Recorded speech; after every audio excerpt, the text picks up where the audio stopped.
আসসালামু আলাইকুম। আমি মোহাম্মদ আলামিন হোসেন, পরিচালক sunrise coaching centre, Kirtipur, Naogaon সদর, নওগাঁ। আজকে নবম দশম শ্রেণীর একটা ধারার অঙ্ক নিয়ে আপনাদের সামনে হাজির হয়েছি। এই অঙ্কতে দেওয়া আছে 8+11+14+ ... ধারাটির কোন পদ 383। তো এখানে সমান্তর ধারা নবম দশম শ্রেণীতে দুই ধরনের অঙ্ক থাকে, একটা গুণোত্তর ধারা আর একটা হচ্ছে সমান্তর ধারা। তো এখানে আমরা দেখব আগে এটা আসলে সমান্তর ধারা নাকি গুণোত্তর ধারা। যদি এটার দ্বিতীয় আর প্রথমটার বিয়োগফল, তৃতীয় আর দ্বিতীয়র বিয়োগফল, চতুর্থ তৃতীয়র বিয়োগফল, সব বিয়োগফল যদি সমান হয় তাহলে এই ধারাটা কী হবে? সমান্তর ধারা। আবারও বলি, এই পদের বিয়োগফলগুলো যদি সব সমান হয় তাহলে এটা হবে সমান্তর ধারা। আর দ্বিতীয় ভাগ হচ্ছে প্রথম, তৃতীয় ভাগ হচ্ছে দ্বিতীয়, চতুর্থ ভাগ হচ্ছে তৃতীয়, এই ভাগফল সবগুলো যদি সমান হয় তাহলে এটা হবে গুণোত্তর ধারা। তো এখানে আমরা দেখতে পাচ্ছি বিয়োগফল সবগুলা কি হয়ে যাবে? সমান হচ্ছে, সুতরাং এটা হবে সমান্তর ধারা। তো এই সমান্তর ধারার আমরা প্রথমে কি লিখব? সমান্তর ধারার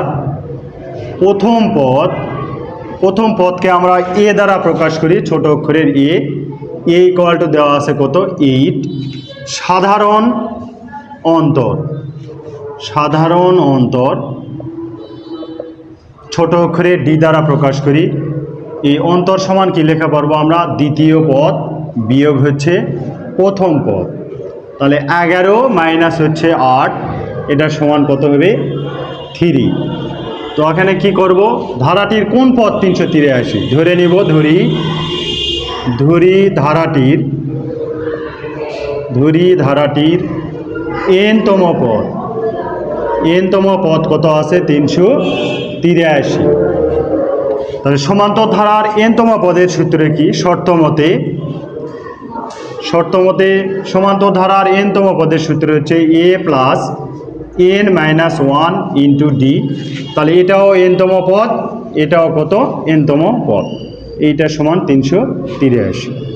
এর মান দেওয়া আছে হচ্ছে 8+n-1, ডি এর মান আছে হচ্ছে 3, তাহলে 383।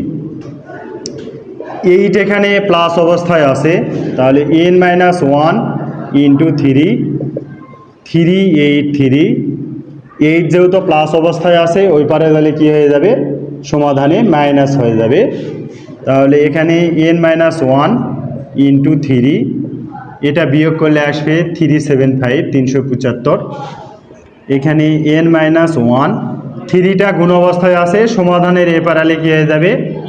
ভাগ হয়ে যাবে। তো এরপরে আমরা এখানে দেখি কি আছে। n-1, এটা দিয়ে এটা ভাগ করলে 375 3 দিয়ে ভাগ করলে আসবে 125, বা n ইকুয়াল টু কত? 125। -1 আছে, এপারে আসলে কি হয়ে যাবে?